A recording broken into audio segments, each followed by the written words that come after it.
हमारा नाम पठान महक बशीर है। हम राजनूम उर्दू गर्ल्स हाई स्कूल से हैं।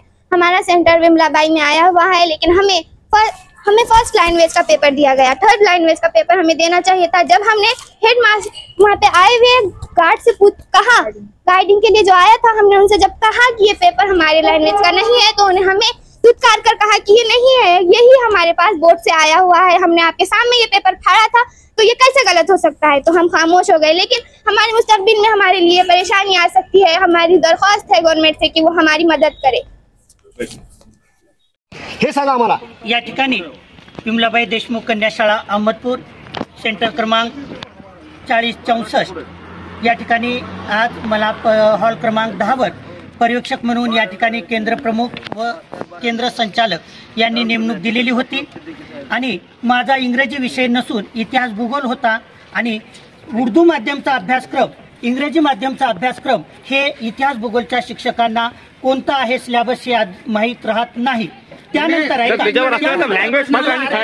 लँग्वेज प्रमाणे तुम्ही बघू शकता ना, वाचता येते का? हेडिंग वर दिलेलं फर्स्ट लँग्वेज थर्ड लँग्वेज हेही वाचता येत नाही का? नाही, मला त्या सहाय्यक जे रिलीवर होते त्यांनी पेपर फोडून वर्गामध्ये आणून दिले। कारण 11:50ला जे पेपर जे 10:50ला केंद्र रिलीवर आहेत त्यांनी आणून आम्हाला फोडून या ठिकाणी दिलेले होते वाटप करण्यासाठी। फर्स्ट लँग्वेज थर्ड लँग्वेज हे वाचता येत नाही। उर्दू माध्यमची फर्स्ट लँग्वेज कोणती आणि हे पर्यवेक्षकाला अजिबात या ठिकाणी माहित राहत नाही। फर्स्ट लँग्वेज कोणती, उर्दूची कोणती आहे। तुम्हाला विद्यार्थ्यांनी काही सांगितले की नाही? मला विद्यार्थ्यांनी अर्ध्या तासानंतर एक विद्यार्थिनीने, त्या विद्यार्थिनीचं मी या ठिकाणी बुरका आहेत सगळ्यांना, त्या विद्यार्थिनीने अर्धा तास नंतर मला सांगितले, सर एक कविता आम्हाला या ठिकाणी बाहेरची आलेली आहे, पण आम्ही त्या ठिकाणी काहीही बोलू शकत पर्यवेक्षक नाही। फक्त अर्ध्या तासाने एक विद्यार्थिनीने सर नवीन पोएम मध्ये जेव्हा सरांनी पेपर वाटप केले, एकाही विद्यार्थ्याने त्यांना बोललेलं नाही। आपल्याकडे सीसीटीव्ही फुटेज आहेत,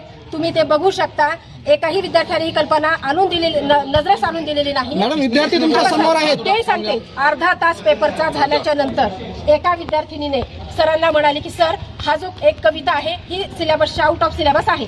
तर लागलीच सरांनी जे रनर होते कुठेवार सर त्यांच्या सांगितले की सर विद्यार्थी म्हणत आहेत की एक पेपर कविता सिलेबसच्या बाहेरची आलेली आहे। त्यावेळेला रनरने म्हटले की इंग्रजीच्या पेपरमध्ये अनसीन पॅसेज किंवा पोयम एखादी बाहेरचा असतो म्हणल्यानंतर सरांनी तेच वाक्य बोलल्यानंतर विद्यार्थ्यांनी पेपर 3 तास अगदी शिका। विद्यार्थ्यांचं काही तुम्ही सांगू नका, मी जे सांगले तुम्ही ऐका अगोदर। आमचं काय म्हणतात, ठीक आहे, आम्ही विद्यार्थ्यांचं शैक्षणिक नुकसान होऊ देणार नाहीत, प्रश्न तो नाही।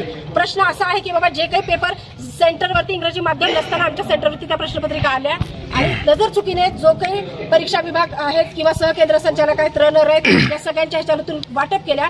जर विद्यार्थ्यांनी आमचा पेपर नाहीच म्हणला असता तर त्यावेळेला आपल्याला कमीत कमी 5 ते 6 विद्यार्थी सांगत आहे। मॅडम, असा मला बोलू द्या, या विद्यार्थिनीचा प्रश्न मी तुम्हाला विचारतोय, तुम्हाला बोलू द्या। जे पर्यवेक्षक होते त्यांना आपण तुम्हाला विनंती आहे, तुम्ही काय कारवाई करणार त्यांच्यावर? काय कारवाई करणार असतात? त्यांची डिग्री असताना पेपर बघितले असेल ना, विद्यार्थ्यांच्या भविष्याची तुम्ही अनट्रेंड शिक्षकाला तुम्ही शिक्षकाला तुम्ही पर्यवेक्षक म्हणून नेमणूक केली होती का?